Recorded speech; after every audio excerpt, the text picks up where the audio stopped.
Assalamualaikum warahmatullahi wabarakatuh. Perkenalkan, nama saya Sucinda Yuliani. Kali ini saya akan memberikan video mengenai teks editorial pelajaran Bahasa Indonesia yang dibimbing oleh guru saya, Bu Latifah Hasan. Di tengah pandemi COVID-19 sekalipun, pemerintah tetap berkewajiban memenuhi hak anak bangsa untuk memperoleh pendidikan.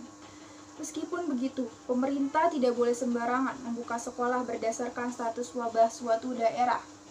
Menteri Pendidikan dan Kebudayaan Nadiem Makarim sudah mengizinkan sekolah yang berada di wilayah zona kuning untuk mengadakan pembelajaran tatap muka. Padahal sebelumnya, Kemendikbud hanya mengizinkan sekolah di zona hijau saja untuk dibuka secara bertahap dengan protokol kesehatan yang ketat. Jika tidak dilaksanakan dengan hati-hati, izin berdasarkan status wilayah tersebut bisa menjadi malapetaka. Sebab zona merah, orange, kuning, atau hijau bukanlah sekat yang ketat. Selama pergerakan pendudukan antar zona wilayah masih bebas, maka semua zona tetap rawan tertular COVID-19. Izin pembelajaran tatap muka sebaiknya diberikan berdasarkan kesiapan dari masing-masing sekolah untuk menjalankan protokol kesehatan dengan baik.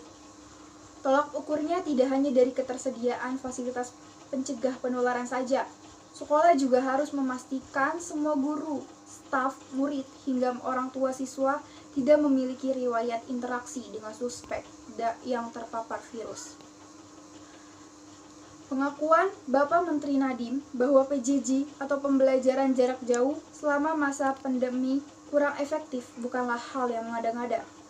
Di berbagai wilayah, terutama di daerah terpencil, banyak murid yang tidak memiliki smartphone dan akses internet. Tidak sedikit pula guru yang belum siap mengajar dari jarak jauh. Pemerintah harus berusaha lebih keras untuk mencari jalan keluar dalam mengatasi hambatan pembelajaran daring. Misalnya, dengan memberikan tunjangan dan fasilitas yang memadai untuk para guru dan murid yang kurang mampu dalam masa pandemi ini. Peran guru dalam menyelamatkan masa depan anak sama pentingnya dengan peran tenaga medis dalam menyelamatkan nyawa pasien. Setelah wabah berlalu, pemerintah juga harus lebih serius dalam membangun infrastruktur pendidikan yang merata, sebab hanya melalui pemerataan akses pendidikan, semua anak bangsa dapat merawat harapan akan masa depan yang lebih baik. Nah, dari teks editorial tadi ada 3 nih strukturnya. Yang pertama, pernyataan pendapat. Pada pernyataan pendapat terdapat pada paragraf pertama karena berisikan suatu topik masalah. Yang kedua, argumentasi. Argumentasi terdapat pada paragraf 2, 3, 4, dan 5 karena berisikan mengenai bukti atau alasan untuk memperkuat alasan tersebut.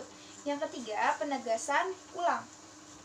Penegasan ulang terdapat pada paragraf 6 dan 7 karena merupakan bagian untuk memperkuat atau menegaskan. Nah, lalu untuk opini terdapat pada paragraf 2, 3, 4. Dan untuk faktanya terdapat pada paragraf 5. Yang isinya di berbagai wilayah di daerah terpencil masih banyak murid yang tidak memiliki smartphone dan akses internet.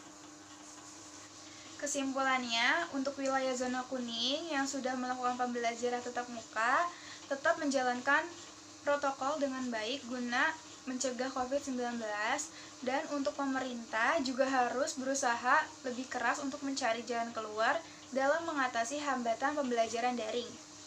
Sekian penjelasan mengenai teks editorial tadi dan strukturnya, semoga dapat bermanfaat dan dapat dimengerti.